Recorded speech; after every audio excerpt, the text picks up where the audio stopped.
Well, happy Sunday morning. Hmm. Looks like I'm going to form a new relationship with coffee. I was watching a video yesterday on a lady who had had a stroke while on carnivore. Hmm. Actually, she had pretty much just started the diet when she had the stroke. So, actually, attributing carnivore to a stroke, not very probable. In fact, I think within a matter of hours to relatively few days, she completely recovered from her stroke. Normally, people are like, they're drawn out and it takes them 6, 8 months, sometimes a year. There's a guy down the street had one. He hasn't come back yet. I mean, he's just hobbling around, and gee whiz, man, it's tough. And it wasn't a transischemic attack; it was a full-blown stroke, according to the doctor.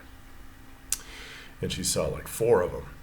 As a matter of fact, these doctors, she had an aneurysm in her brain, which means your blood vessel's normally pretty straight, but then there's a little bubble that forms in one of the arteries. It's called an aneurysm. And he thinks that the clot formed in the pool, and in the morning she had begun to work out. I guess the stress kind of pushed the clot free.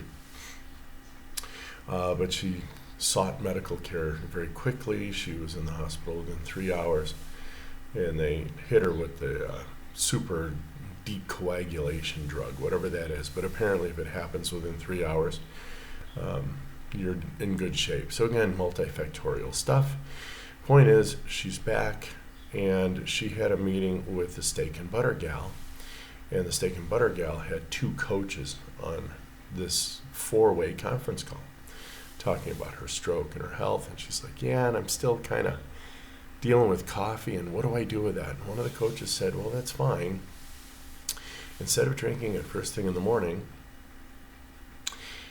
on an empty stomach, treat it like a dessert.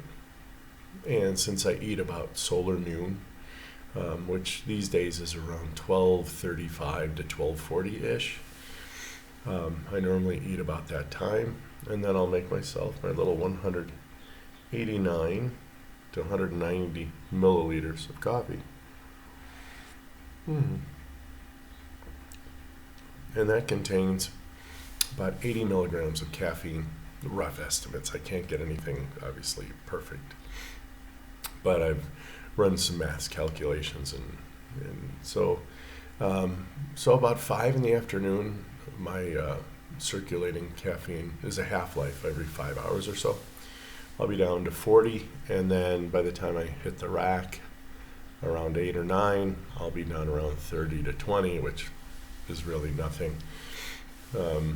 For example, if I drink my coffee now by 2 or 3 in the afternoon, any of its effects are completely gone. But I still don't crash. I don't feel tired. I don't feel sleepy.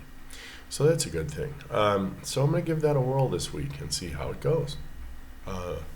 And I'll see how it goes probably for the next 21 days. So we're looking at 18, 28, so about the end of the month. So about November 1st, I'll go ahead and hit coffee in the morning again to see if there's a vast difference. If there is a difference, then I'll immediately refrain from morning coffee and just use it like a dessert.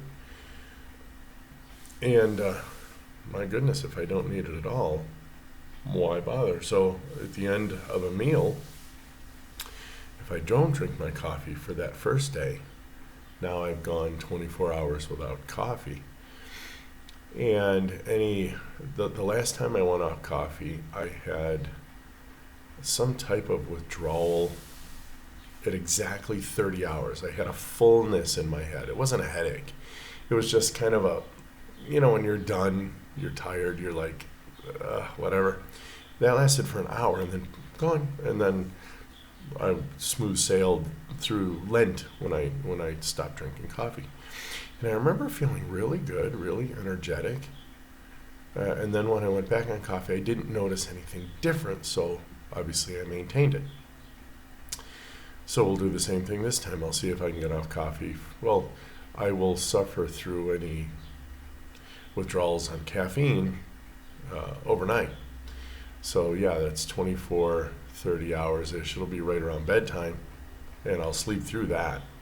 And then I'll see if I can go the next day without it. And then I'll reintroduce coffee maybe the third day. Again, once I get used to it.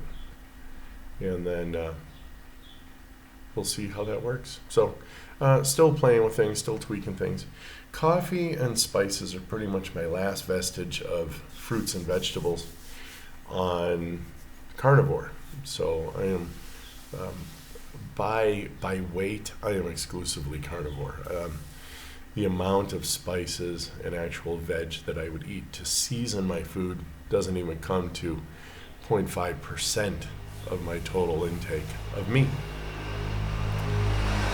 And every fortnight, every once in a while, I'll have a sweetbread or 2 or 3 or whatever, just because. What the hell? Again, I'm not addicted, so it's no big deal. And so that's that. So let's see how that little stint with coffee goes. So again, as I signed on, I'll sign off. You guys have a great week. Happy Sunday.